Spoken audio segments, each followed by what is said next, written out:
It's a great pleasure to be here. It's my first time on the island. When Richard called me, he said, I'm calling from the Isle of Man. I said, where? He said, the Isle of Man. I said, geez, I keep forgetting you guys are there. Everybody, you must be sick of being the forgotten island in the middle of the RC. I'm sorry about that. There we are, prejudice. Anyway, it's a pleasure for me to be here. I expect to stamp on pretty much everybody's toes tonight. Okay, so nobody loves me, but then nobody loves me anyway, so I'm going to be used to it, so don't worry about it. I would like this session to be, as much as possible, a discussion session. You will have many more questions to me than I will definitely have answers. I can guarantee you that. So what I plan to do is plan to talk for maybe about 30 minutes, where I will largely, try to present a sort of brief account of what libertarian anarchism is, and then maybe give you some distinctions and talk about what libertarian anarchism isn't, right? So that we can get rid of some misconceptions. But there is so much to talk about in this that even in the full session tonight, we're not going to get through everything. So I'll be very grateful for your questions. And so the revolution starts here. Okay. I'm the most unlikely looking revolutionary you've ever seen. Okay, tie? You must be joking. Is this what the revolutionaries are wearing this today? Okay. So let me begin by quoting from Gilbert and Sullivan. I mean, that's the most basic, political science text you could. So this is from HMS Pinafore. And when Dick Deadeye, who's the only sane person in the opera, right, is pointing out to Rafe Rackstraw that he really shouldn't be messing around with the captain's daughter, he's told, Sir Joseph, that's Sir Joseph Porter, KCB, for those who don't know, they're Gilbert and Sullivan, has explained our true position to us. As he says, a British seaman is any man's equal, excepting his. And if Sir Joseph says this, is it not our duty to believe him? And all the sycophants on board say, well spoke, well spoke. To which Dick Deadeye says, you're on the wrong tack. And so is he. He means well, but he don't know. When people have to obey other people's orders, equality is out of the question. There's the voice of reason. And they all go, boo, hiss, and so on. All right, so when people have to obey other people's orders, equality is out of the question. So just bear that in mind. That's the sort of theme for tonight. So libertarian anarchy. So let me just talk about libertarianism for a start. Libertarianism is a position which, as the name suggests, takes liberty as being asignificant, probably the most significant characteristic that our life in common has to have if it is to be fruitful and productive. It's not the highest thing we can aspire to. It's simply the lowest. It's a condition without which you cannot be fully human. You cannot be moral if you're not free. Your actions have no moral value, right? If you give, say, if you're moved by an impulse of charity, you give to somebody in need, and that's a moral action, and it's a morally positive action. If you give to somebody in need because somebody points a gun at your head, it has no moral character. It's not positive, it's not negative. You're simply doing what somebody is coercing you to do. So liberty is not the highest, but the most basic. It's the lowest. It's a minimal condition for human action. And libertarianism, if you like, is encapsulated pretty much in one principle, which unfortunately comes in a negative form, but I don't know any better way to do it. It's sometimes called the non-aggression principle. And this goes something like as follows. It says, you may not initiate or threaten to initiate coercive physical violence, and I'm going to use the term aggression for that as a term of art. You may not initiate or threaten to initiate coercive physical violence against another person or property. That's the core. You can build all sorts of other things onto this, if you like additions to your house, but that's the core. And that's going to be the core of any libertarian system of law. Right? So, I mean, if I was to put it very crudely, okay, the libertarian position is leave people alone, okay, unless they're actually aggressing against you or aggressing against an innocent third party and you want to intervene. Otherwise, leave them alone. What they're doing isn't your business. You may disapprove of it. You may think it's wonderful. Whether or which, it's not your business. That's the core of libertarianism. Now, let's look at the anarchism bit. And let me first of all say what anarchism isn't. Anarchism isn't bearded Russians with cartoon-type bombs with a fuse coming out, ready to throw it at somebody. I mean, there may be people who are like that, but fine. That's not necessarily what anarchism is. Anarchism simply comes from the Greek words meaning without an arche, without a ruler, without somebody telling you what to do, right? So it's a rejection of rule from above. And that was the point of my quote from the Gilbert and Sullivan. Right? And anarchism is based, it seems to me, on the fairly obvious principle that human beings are fundamentally equal in respect of their liberty. In other words, if you take two adult human beings who don't have any special relationship, neither of them has the authority to order the other to do anything or to refrain from anything unless it's actually transgressing the non-aggression principle. Right? If I were to go up to a total stranger in the street and say, you, carry that here, okay, chances are I would get a very rude answer. Right? I have no authority. I'm not in a position of a ruler. I'm just another person, they're another person. I have no business ordering another person around.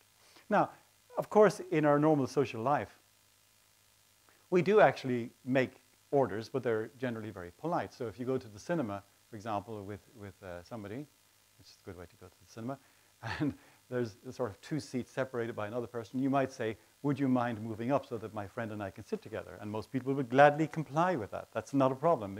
But if you went in and said, hey, you, move, chances are you would not get what you want.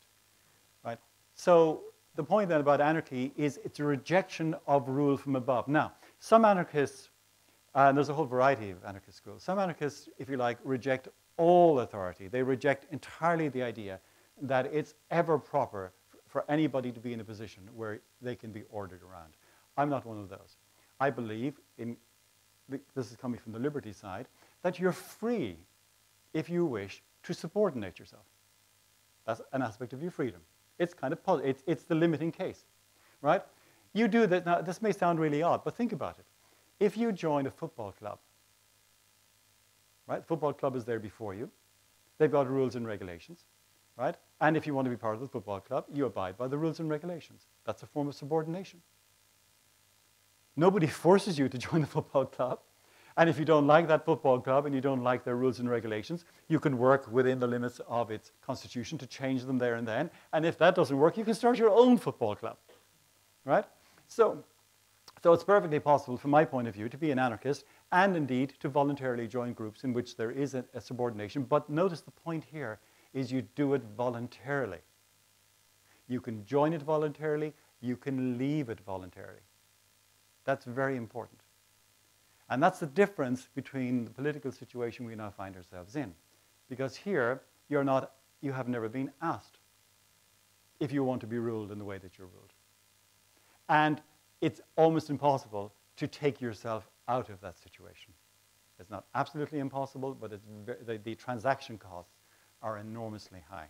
It's going to cost you a lot if you want to do it. And where are you going to go except to find yourself in another situation where you are subordinated to somebody's claim to be able to tell you what to do simply because you happen to reside in a particular place. So libertarian, now people can be libertarians without being anarchists, and they can be anarchists without being libertarians. The two positions are independent, all right, but my position is to take both together. And I should again say that that there is anarchism, I suppose, begins. This is probably too strong a term, but it begins in the United Kingdom with the writings of William Goodwin. Right? He's not often remembered. He's most often forgotten. If he's remembered as the husband of Mary Wollstonecraft, okay, and whose daughter, of course, was the other Mary who wrote Frankenstein and married Shelley. It's all complicated. It's all like a soap opera, okay, but you didn't know that. Anyway, Goodwin was famous ever before Shelley. And then, of course, you have the 19th century anarchists. You got Proudhon, who actually coined the term in France, and then Bakunin, Kropotkin, the two big Russians, and then, of course, Tucker, Benjamin Tucker and Lysander Spooner in the United States. Okay, and then obviously into the 20th century. So there's lots and lots of anarchists, and they all agree, however. Well, they differ on many things, but they all agree in rejecting involuntary rule from above. That's the heart and soul of anarchism. And for me, it's the only thing you need to sign up to if you want to be an anarchist. Okay? People some say, well, you're not really an anarchist if you don't hold, and then they list a number of things. And my point is, no, no, no. All you have to do is to reject involuntary authority from above. That's it. Okay? After that, it's a family quarrel. Right? It's like infighting. And of course, family quarrels are the best kind of quarrels because you know everything about people in your family, so you can, get in the sort of, like the psychic digs, which really upset them. Okay? So there's a lot of infighting. And if you go online and you read a lot of this stuff, you'll see them talking about the most arcane topics. And you think, what has this got to do with anything? And that's just kind of fun. Right? But by and large, there's a large amount of agreement on this. Okay, now, just a couple of other points. One very simple tool of analysis, one-dimensional tool of analysis, is the distinction between left and right. If I could persuade you of any one thing tonight, it is to bury this particular tool of analysis. It's crude, it's ineffective, and it's distorting. So let me just say, if you were to draw a line, and this is going to be left, it's your left, my right, okay? But this is the left and this is the right. If you were going to say, where do people who are madly in favor of free speech lie? You would say, over here on the left. Where do people who think that in any self-respecting society it should be legitimate to have what Robert Nozick called capitalist acts between consenting adults? And the answer would be over here on the right. Okay? If you were opposed to war, where would you be? Well, on the traditional analysis, you'd be over on the left. But hang on a second, they're at different ends of the spectrum. Are libertarian anarchists politically schizophrenic? Okay, is that what it is? And the answer is no, because, of course, the libertarian anarchist position cuts across that line at right angles. It's orthogonal to that line. I used to do a lot of television and radio work. And I've stopped doing that because the lineups are left and right. And I don't fit into that scheme. There was a discussion on RTE, the Irish National Radio Station, on gay marriage, and they wanted me to come on.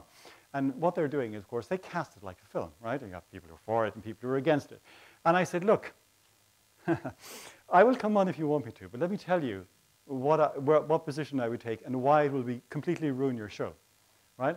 So you will have people saying, oh, no, no, we should have it, and yes, yes, we should have it. I'll say, I don't think the state should be involved in marriage at all. What? Right? And I know what would happen. Both parties would look at me as if I'm crazy, and then they would ignore me and carry on with their conversation. Right? So this is the problem with my position, is that it doesn't fit into people's preconceived notions of where things stand.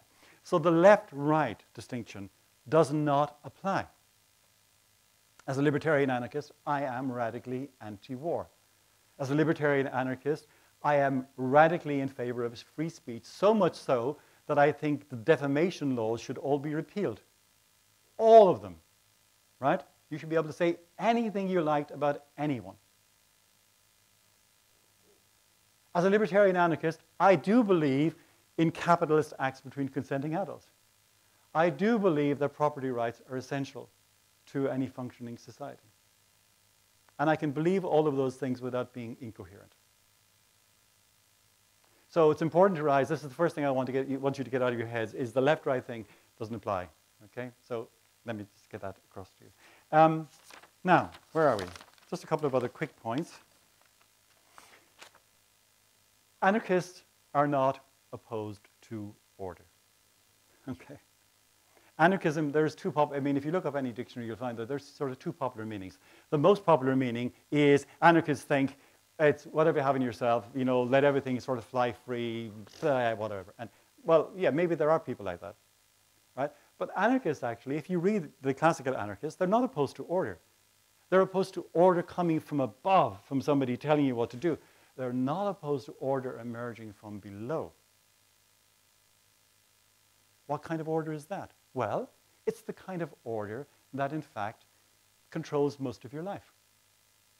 If you think about it, most of the things you do every day are done more or less spontaneously by your free association with other people without anyone putting a gun to your head and telling you what to do.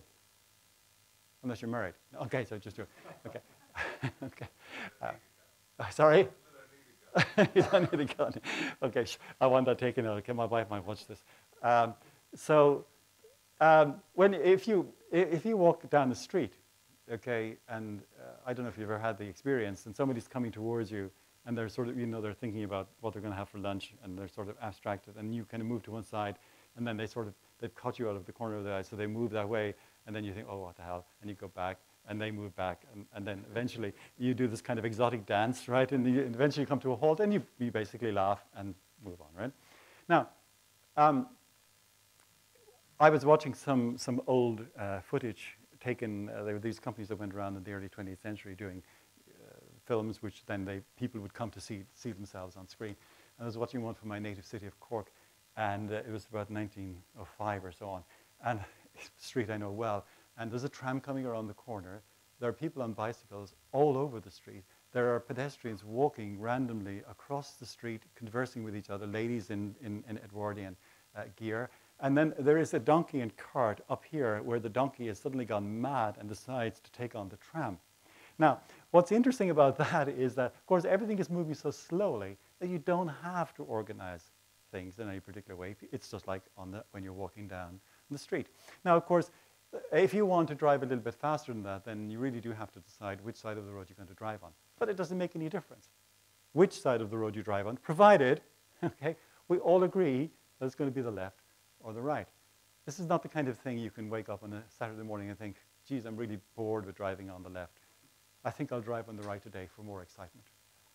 Okay, well, you will get more excitement, okay? You'll also get killed or kill somebody else. Okay, so there are a couple of things that you might want to watch.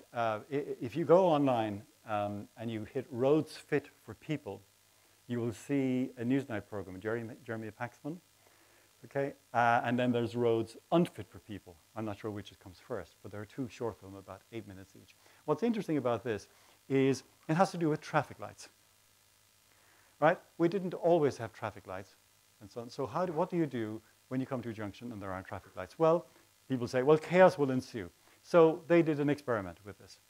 And so they looked at a London junction, right in the heart of London, and the traffic lights were out. So what happened? Everybody drove like crazy and went tearing through the junction? No.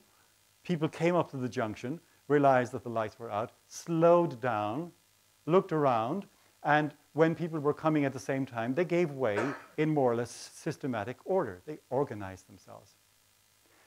Okay, so they conducted an experiment in some town, I can't remember, some part in the west of England, somewhere in Somerset or somewhere, like some mythical region like this. And they turned off the traffic lights in the town for 2 weeks. And they interviewed the people beforehand, and they said, what will happen? And this woman said, my God, it's bad enough now. It's just going to be absolute chaos. Well, you know something? It wasn't chaos. They interviewed the same woman afterwards. She said, I can't believe it. When I walk down the street in the morning, I'm breathing in petrol fumes. The cars are stacked up one after the other. Now, they're just moving along. Another woman said, it takes me 25 minutes to get from that side of town to this side of town. Today, it took me 5 minutes. They interviewed pedestrians. They said, what's it like? And they said, well, we're crossing, and people are giving way to us. And then they zoom in to a street. There's a conversation going on between the interviewer and the person in the middle of you don't know where they are. And then the camera pulls back. You realize they're standing in the middle of the street. This time, it's in Sweden. They're in a Swedish town. They're standing in the middle of the road. There are no road markings. There are no road lights. Do people go crazy? And the answer is, no, they do not. Now, that's a practical example. Okay? I'm not suggesting that everything can be dealt with in this way, but it's a graphic example, and it cuts across people's preconceptions. So anarchists are not opposed to order. Anarchists are the only people to fully respect their own and others' freedom. Look, we all have our views. Socially speaking, I'm conservative, right? Okay, and so I think certain things are really nice and certain things are horrible. But whether other people are doing them or not, unless it violates the non-aggression principle, it's none of my business. Okay? Just as if you were doing things of which your neighbors disapproved, which didn't violate the non-aggression principle, it's none of their business either. Now, the trouble with left and right, to come back to that horrible distinction, is the distinction between, if you like, liberals, using it in the modern sense, or the American sense, or I suppose Labour, or left-wing parties on the one hand, and right-wing parties, is that they both of them agree that somebody should be telling you what to do. The only difference is who should be doing it, right? So typically speaking, left-wing parties want, if you like, civil rights and all of the rest and so on, but want to restrict your economic rights. And the people on the right want to have expansive economic rights, but want to restrict your civil rights in all sorts of ways. And again, I find myself saying, I'm not party to this. A plague on both your houses, right? I want people to be free to do things of which I radically disapprove. Right? It doesn't matter if I disapprove of it. I can deal with this in other ways. I can, if it's important, I can go on the radio, or I can write pieces, I can talk to them and so on. If they're my friends and I disapprove of it, I can give them my advice, they can tell me to get stuffed. I mean, all sorts of things can happen, right? But the one thing I can't do, if you like, is force them, either by myself or by using the law or the government or the state to do it. So let me give you the following example. Richard, what was that website again we looked at today? George Ought to Help. There's a very good, so go online and look at George Ought to Help. And I'm going to give you a similar tale tonight. So this is one of the examples I use with my undergraduates. A friend and I are walking down Grafton Street in Dublin, and somebody's panhandling. Well, actually, that doesn't happen in Grafton Street. But anyway, let's suppose it does, right? And my friend, moved by an instinct of pity, gives this person €5. And he says to me, Casey, come on, contribute. You hand over something. And I say, no. And he says, oh, come on, don't be such a tightwad. Get your wallet out and give this person €5. And I go, no. He says, you really should. I go, no. He says, I'll never speak to you again if you don't. I go, promises, promises. Okay, and so on. So he can use persuasion. He can threaten to blackball me, threaten to never speak to me again. All of those things are perfectly legitimate. What he cannot do is put his hand into my pocket, take my wallet out, and give my money to somebody else. It doesn't matter how deserving the cause. It's not his money. It's mine. Now, multiply this by numbers. Okay? Imagine there are 1,000 people who think it would be a good idea for me to give money to this person. It changes nothing. Imagine there are 1 million people who think it would be a good idea. It changes nothing. It's just force. It gives it, we say, well, we've all agreed that you should give your money. And I go, well, I'm delighted to hear that. I'm still not doing it, right? And they say, but we've decided if you don't, we're going to have to do it for you. And I go, well, you can do it. I can't resist 1 million people. But you will have violated my liberty. You will have initiated aggression against me. It's a violation of the non-aggression principle. It's wrong. By the way, I've always had this attitude. Seen from my life. When I was about 4, must have been my birthday, somebody gave me a bag of sweets. Now, I don't want to do a kind of Angela's Ashes on this, but in those days, a bag of sweets was sort of, pretty elaborate. And so I normally just got one if I was lucky, if I could persuade my father to give me one, right? So I had a bag of sweets. And my mother suggested I might give my sister one. And I said, whose sweets are these? And she said, they're yours. And I said, in that case, they're staying with me. Thank you. So I was a mean git, okay? I was miserable, okay? But to my mother's eternal credit, God rest her soul, she didn't take them from me, as many parents would have done. They were my sweets. If I wanted to be miserable and mean, so be it, right? That's the important thing. Okay, so anarchists respect other people's liberty. When you're a child, your parents do things for you. You rely on your parents. When you're an adult, you do them yourself, right? It's important for you as a human being that you are free to take responsibility for your actions, good and bad. Libertarian anarchism fully respects that. If you want to make an idiot of yourself, go ahead. It's your life. You live with the consequences. The upside of that, by the way, is don't send me the bill.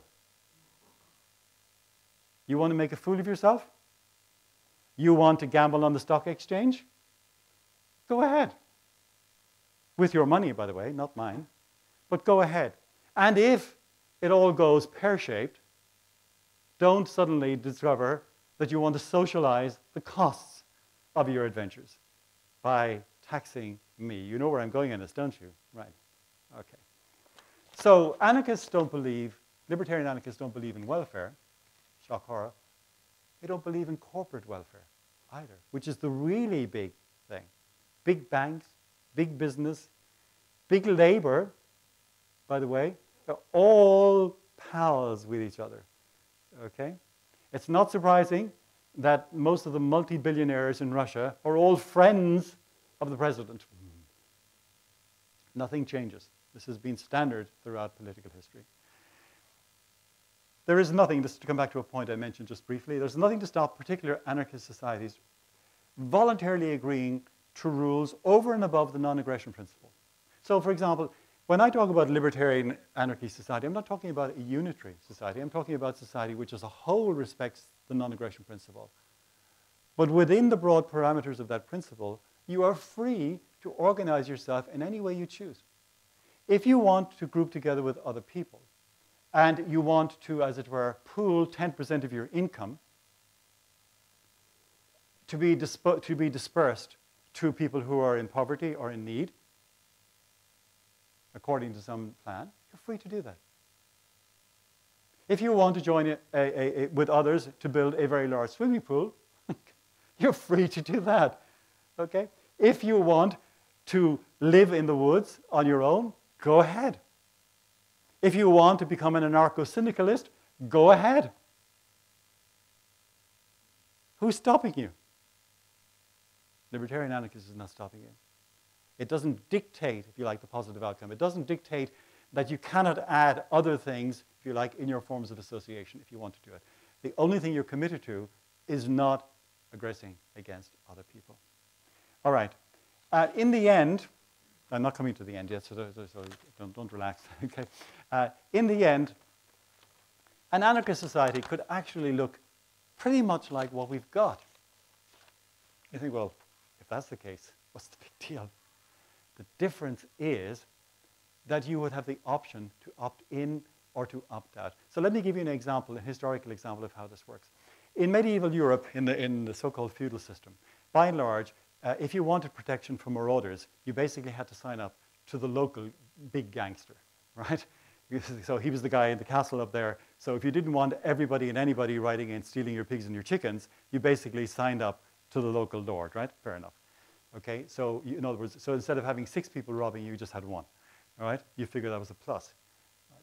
Now, when the Icelandic Republic was formed in the late 10th century, one of the reasons, by the way, that they colonized Iceland was because people who left Norway were fed up of the pretensions of the Norwegian king, who was getting above himself. They didn't like the way he was ordering them around. So they landed in Iceland, and they parceled up the land. Now, one of the interesting things about that is, of course, you had big, strong people, and then you had little people. If you were a little farmer somewhere in Iceland, and you wanted some kind of protection, you wanted to make sure that you wanted, as it were, to outsource your security. Okay, because you can always defend yourself, but most of us don't have the strength or the skill to do it, right? So you wanted to outsource it. You didn't have to do it to your local lord. You could do it anywhere. You could get the guy on the other side of the island. So there's competition, right? So at least you had some measure of freedom. You didn't have to take the only offer that was there, which is the local gangster. You could go to the other side of the island. Of course, they had to compete. They had to offer you better terms. And so the guy offering the best terms got the most people signing up and got the most pigs and chickens, right? So in a libertarian society, even if we had systems of organization which are spontaneous, which are brought together from the ground up, the point is you buy into it, and if you don't like it, you buy out of it. And that means that those people who are actually doing the managerial functions have to pay attention to what you want, because they can lose customers. Right now, they don't have to pay any attention to you at all. They pretend to pay attention to you every 5 years or so. Is that what it is in the UK? 5? Whatever, 4 or 5, say, who cares? It doesn't make any difference. So, Lysander Spooner once said that a man is no less a slave if he gets to change his slave master once every 5 years. What difference does it make? Right? You have one gang of thugs ruling over you, you get another. By the way, when I use this language here, I want to make it absolutely clear, by the way, that most people who are involved in government are not deliberately, do not think of themselves as criminals. They do not see themselves as doing anything wrong. They see themselves as providing a service, and most people working in this area are doing the best they can. They're doing a job like anybody else. So I'm not really, despite my language, because I tend to kind of get a little bit carried away from time to time, casting personal aspersions on them. Okay? The point is, however, whatever they think they're doing and however hard they work, nonetheless, they belong to an organization which is forcibly extracting from you your resources without your consent. And I'll talk about representation a little bit in a while and show you why it's nonsense. And disposing of it more or less in any way that they choose. So let me talk about representation now. If you lived 400 years ago, it would have been unthinkable that you could have had a ruler who was not a king. It's literally inconceivable. Now, it's inconceivable that you could have a ruler who was a king. I mean, no disrespect to Her Majesty, but she doesn't really rule, right? Okay? And so we don't have any kings like that. We do, actually, I mean, because Putin is really a czar, as you all know. I mean, nothing's changed in Russia. It's just, but still there. But in acceptable political theory, okay, it's no longer considered, the idea is we no longer think that somebody has a divine right to rule or they've been mandated by God to do it and so on. You're not going to get much of credence for this. But the tale they tell in democracy is that in democracy, in representative democracy, we rule ourselves. Well, how do we do this? Because it says we elect representatives. And those representatives represent us. And in representing us, even though they order us around and it looks like people are telling us what to do, really, it's just us telling ourselves what to do. And there's no problem with you ruling yourself, right? That's what autonomy means. So don't get all excited. Representative democracy is just fine. Well, no, it's not. Let me explain very quickly why that is. In normal parlance, if somebody represents you, they represent you because you asked them to. Let me give you an example. Suppose I wanted to buy something at an auction and I was well known and I didn't want the price to go up.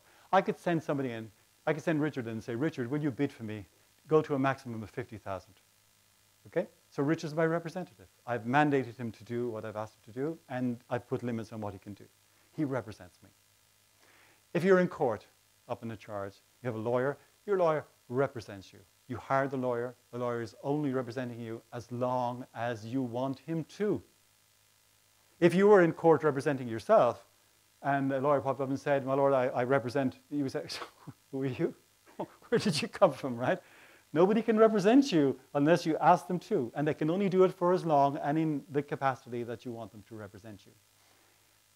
Imagine a lawyer who was representing both in a civil case, both the person taking the action and the person defending the action. You'd say, hang on a second, that's slightly problematic. You can't represent both, right? That's a conflict of interest. And now take your average constituency. Suppose you have 80,000 people in the constituency. On any issue, it's possible in principle that there might be an issue on which all 80,000 are in unanimity. It's possible. It's highly improbable. On most political issues, you're going to get a divide. 45,000 for it, 35,000 against. You've elected me. How do I represent both sides? I will either represent the 45,000 and misrepresent the 35,000, or I will represent the 35,000 and misrepresent the 45,000. You can't have it both ways. Okay? I'm like the lawyer in court, representing both sides. You can't do it. By the way, this is not a personal defect on the part of your representative. It's not like he's failing in something which he could do. He's just not able to do something which nobody can do. So representation is nonsensical. Besides which, I mean, after Edmund Burke anyway, in his speech to the electors of Bristol, sorry, he was Irish, I can't do anything about that. In other words, Edmund Burke put forward the theory, which is now widely held, that when you're elected, you don't have any responsibility whatsoever to reflect the views of your constituents. You simply make up your own mind in the light of the circumstances, vote accordingly, and that's the way it's been ever since then. So there's not even a pretense of representation. So forget all of this nonsense about representative democracy. As I say in my book, you can say about representative democracy what you can say about the Holy Roman Empire. The Holy Roman Empire was neither holy, Roman, nor an empire, and representative democracy is neither representative nor a democracy. Okay? Other than that, everything is fine. Well, let me talk about the good life fallacy. Does anybody remember the good life? Felicity Kendall and Richard Briers. Yeah, okay. Okay, so, Richard Briers hits 40, midlife crisis, decides he doesn't want to work for the cereal company which makes little plastic toys anymore. They live in Surbiton, so he decides he's going to turn his garden into like a market garden. He's going to do all this stuff. It's just stupid, right? I mean, it was a very funny series. It was very amusing, right? But the point is, if you want to do everything for yourself, right, make your own clothes, raise your own pigs, grow your own crops, you're going to work 23 and a half hours a day. And you're not going to do any of it very well. The reason we have the division of labor is the division of labor makes us all incredibly wealthy comparatively. If you want to do everything for yourself for aesthetic reasons, go ahead. Okay?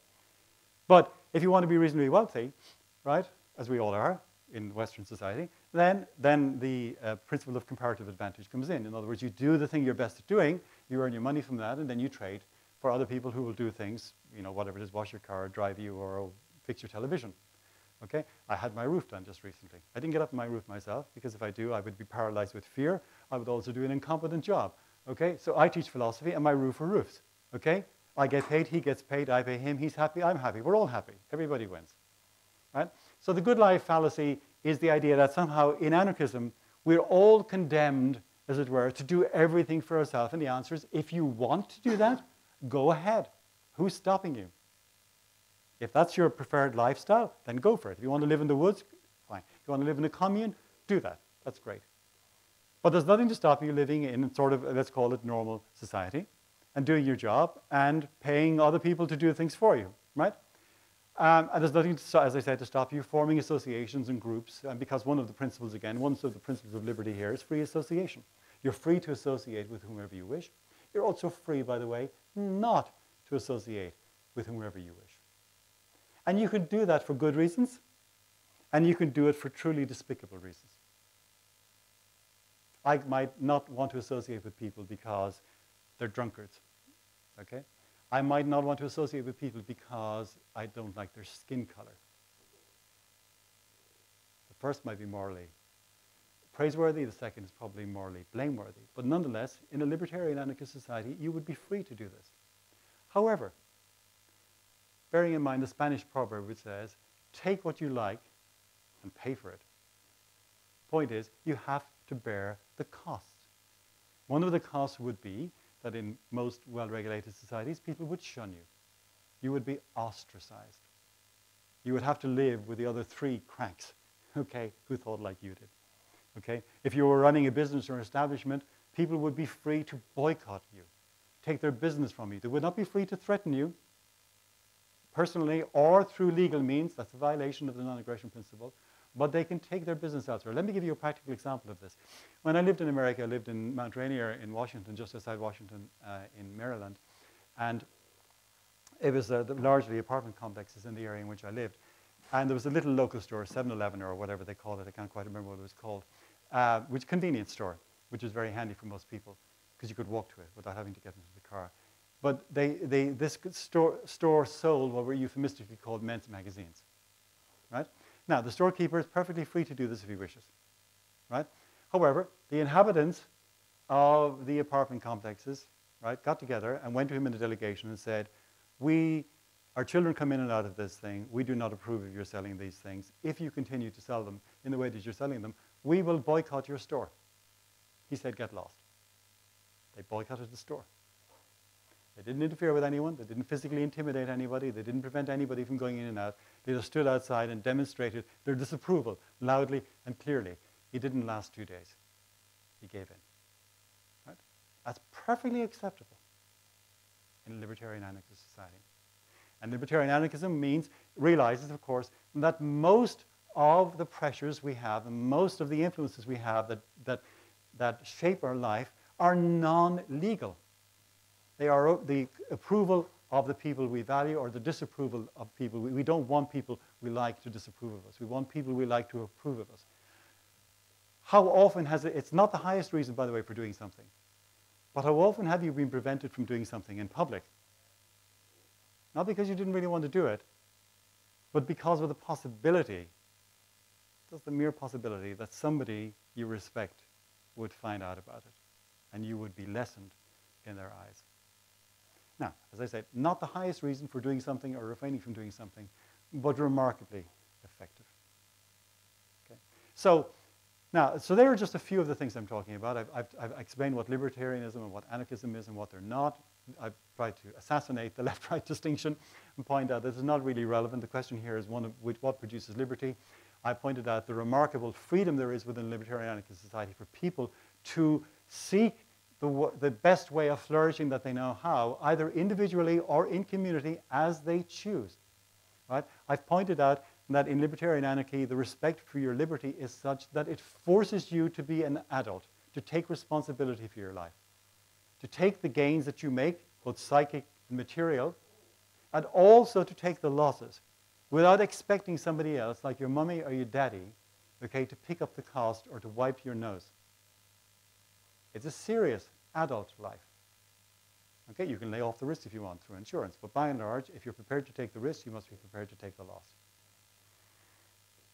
So, that's the essence. I haven't talked about the economic side of it, and I haven't talked about a couple of things which I think are important, and I'll just finish on these 2 points. One, when I start talking about this, people say, well, what would happen if we didn't have government? And it used to be they would say, well, what about communications and roads and transport and so on? And the answer, well, of course, that's all gone anyway. We've realized that all of those things existed before government. They exist after government. They exist more effectively without government in any case. The next layer down is health, education, and welfare. For most of human history, all of those things have been dealt with by human beings by themselves without government. They are dealt with more effectively by non-government. They are dealt with more efficiently by non-government. They are dealt with more responsibly by non-government. All of that has to go. Government out of health, government out of education, and government out of welfare, both social and corporate welfare. That just leaves what people will take to be the core functions of government: law, justice, and security. Surely, they say to me, surely, Casey, you cannot be saying seriously that we could have a libertarian society in which law, justice, and security would be provided in the way that you're describing. To which my answer is, yes, we could, because we did, and we can do it again. Now, by the way, could I say that if I could get down to a state which concerned itself solely with law, justice, and security, I would be deliriously happy, because that would be such an advance.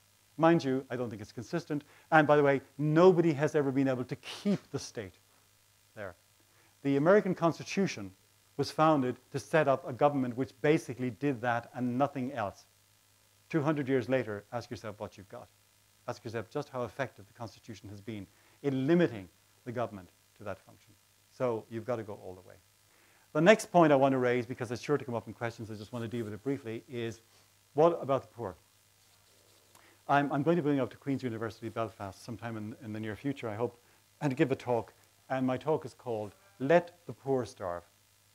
Now, it's a provocative title, because the thing that's put against me is, you don't care. You're a hard-hearted swine, right? You want people just to die on the street and sick people to be not treated and the poor and so on. You want all of these horrible things to happen. You're a horrible person. And my answer is, no, I don't. Okay? And what you have to understand is that what I'm proposing is not just the status quo minus a few things. It's a radically different conception. In my world, in the libertarian anarchist world, people would be free to earn and to keep what they earn and to spend it as they choose, well or ill, on themselves, on their families, on their friends, on their community, on the poor, if they choose to do so. There would be many fewer poor people in a libertarian anarchist society. Would it be perfect? No, because there are no perfect societies. It would also be the case that there would be much more available disposable income for people who are charitably inclined to take care of those many fewer people who are poor. Even in our situation, you guys are so well off here, it's unbelievable. I pay 41% tax, right? Okay, that's before I pay my 23% VAT, before I pay my reduction in salary of 10%, my 9% pension levy, my 8% reduction in salary, and my 7% universal social charge. Welcome to Ireland. Okay?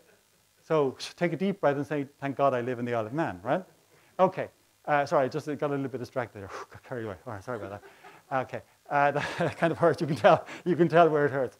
The point is, there'll be many fewer poor people, many more people with money to dispose of for charitable purposes. Even now, when people have roughly 40% of their income taken from them forcibly by government, they still give to charity. When that tsunami hit, where it was, I can't remember, in the east somewhere a couple of years ago, in the Dublin diocese, they took up a collection on the Sunday morning. It raised 3 million, just like that, for people who haven't very much money. Right? People will give. Will my anarchist libertarian society be perfect? No. Will there be poor people? Yes. Will there be people who are deprived? Yes. Will there be people who are ill? Yes. Well, we have that now. What I'm asking you to do is not compare what I'm talking about to some perfect, unattainable state. I'm asking you to, in the words of Shakespeare, here, look upon this picture and on this. And ask yourself, when you take all of that into account, when you take liberty and freedom and responsibility, okay, and your economic betterment, okay, and the reduction in poor and deprived, and by the way, the restoration of human dignity to that large mass of people in our societies, in other words, the permanently unemployed, who've been told effectively, you are no good, you are useless, live over here and leave us alone. Right?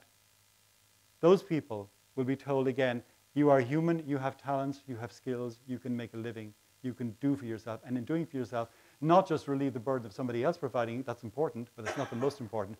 You will restore your human dignity, again, because you have become self-sufficient.